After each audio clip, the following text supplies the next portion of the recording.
1979 کے تہران کی فوٹیج لاکھوں کا مجمع ایک بڑا ہوائی جہاز لینڈ کر رہا ہے اور سیاہ عمامے میں ایک بزرگ شخصیت باہر آ رہی ہے۔ 1 فروری 1979 پیرس سے آنے والا ایک طیارہ تہران کی زمین کو چھوتا ہے اور ایک شخص 14 سالہ جلا وطنی ختم ہوتی ہے۔ اس کی واپسی نے صرف ایک بادشاہت کا خاتمہ نہیں کیا بلکہ مشرقی وسطی کی سیاست کو ہمیشہ کے لیے بدل کر رکھ دیا۔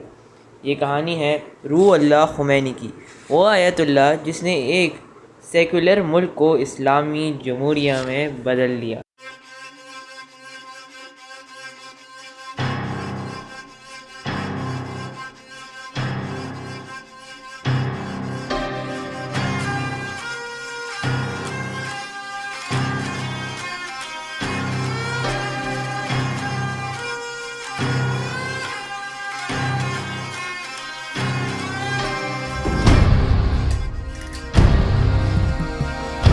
روح اللہ 1902 میں ایران کے قصبے خمین میں ایک مذہبی گھرانے میں پیدا ہوئے۔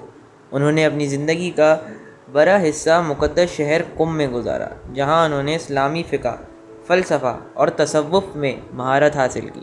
دوستوں، یہ سارے نام تو مشکل لگتے ہیں اور سمجھ میں بھی نہیں آئیں گے، لیکن پریزنٹ ڈے میں اگر میں اس کو ڈسکرائب کروں اور آسانی میں ڈسکرائب کروں تو میں اس کو کہہ سکتا ہوں کہ اسٹڈیز آف لا، اسٹڈیز اور دین کے ڈفرینٹ اسٹیجز کی اسٹڈیز کو میں سمپل انگلش میں یہ کہا جائے گا۔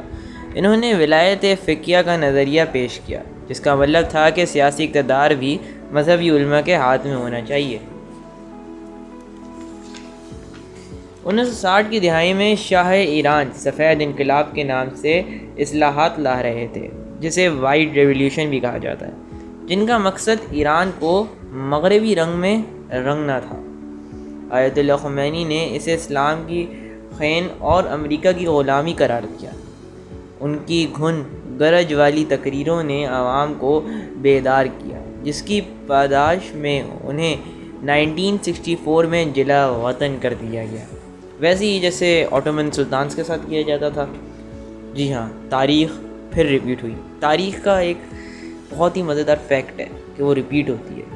گھڑی گھوم کے جیسے 12 پہ واپسی آتی ہے، 1 پہ واپسی آتی ہے، 2 پہ واپسی آتی ہے، ویسے ہی تاریخ کا یہ فیکٹ ہے کہ تاریخ کی گھڑی گھوم کے ضرور واپسی آتی ہے۔ ہزاروں میل دور بیٹھ کر بھی خمینی ایران کی عوام کے دلوں میں موجود تھے۔ ان کی خطابات آڈیو کیسٹس کے ذریعے ایران اسمگل کیے جاتے اور مساجد میں سنائے جاتے۔ یہ ایک برین واشنگ ٹائپ کی چیز تھی جو کہ کی جا رہی تھی خمینی کی طرف سے مسلمانوں کے لیے۔ 1978 تک شاہ کے خلاف مظاہرے اتنے شدید ہو گئے کہ ان کو ملک چھوڑ کر جانا پڑا۔ دیکھا، پھر گھڑی واپسی آئی اور شاہ بھی ملک چھوڑ کر چلا گیا، یعنی جو خمینی کے ساتھ ہوا وہ اب شاہ کے ساتھ ہوا۔ یہ ایک فیکٹ ہے جو میں آپ کو بتا رہا ہوں۔ اسلامی جمہوریہ اور امریکی سفارت خانہ، دیکھا یہاں بھی امریکہ واپسی آ گیا۔ امریکہ صرف ایران میں ابھی سے مداخلت نہیں کرنا چاہتا بلکہ صدیوں قبل سے مداخلت کرنا چاہ رہا تھا۔ واپسی کے بعد خمینی نے رہبر اعظم کا عہدہ سنبھالا۔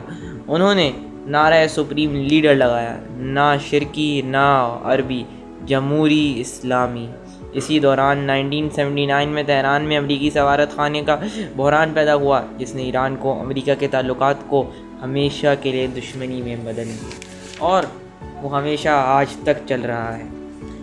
وفات اور میراث: 10 سال تک ایران کی قیادت کرنے اور عراق کے ساتھ 8 سالہ طویل جنگ لڑنے کے بعد جون 1989 میں آیت اللہ خمینی کا انتقال ہوا۔ ان کے جنازے میں 1 کروڑ سے زائد افراد شریک ہوئے، جو انسانی تاریخ کے بڑے اجتماعات میں سے ایک تھا۔ حامیوں کے لیے وہ ایک نجات دہند تھے اور مخالفین کے لیے ایک سخت غیر رہنما، لیکن اس حقیقت سے انکار کرنا ممکن نہیں کہ آج کا ایران انہی کے نظریات پر کھڑا ہوا ہے۔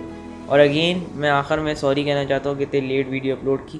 امید کرتا ہوں آپ کو یہ ویڈیو اچھی لگی ہوئی تو لائک کریں، شیئر کریں، سبسکرائب کریں اور شیئر کرنا نہ بھولیں، تاکہ مزید انفارمیشن، معلومات اوروں تک بھی پھیلتی جائے اور سبسکرائب ہوتا جائے۔ ملک دا ملک، شہر دا شہر، ٹاؤن دا ٹاؤن، علاقہ دا علاقہ، یہ معلومات پھیلتی جائے۔ سبسکرائب از اسٹوڈنٹ تھریڈ۔ اللہ حافظ۔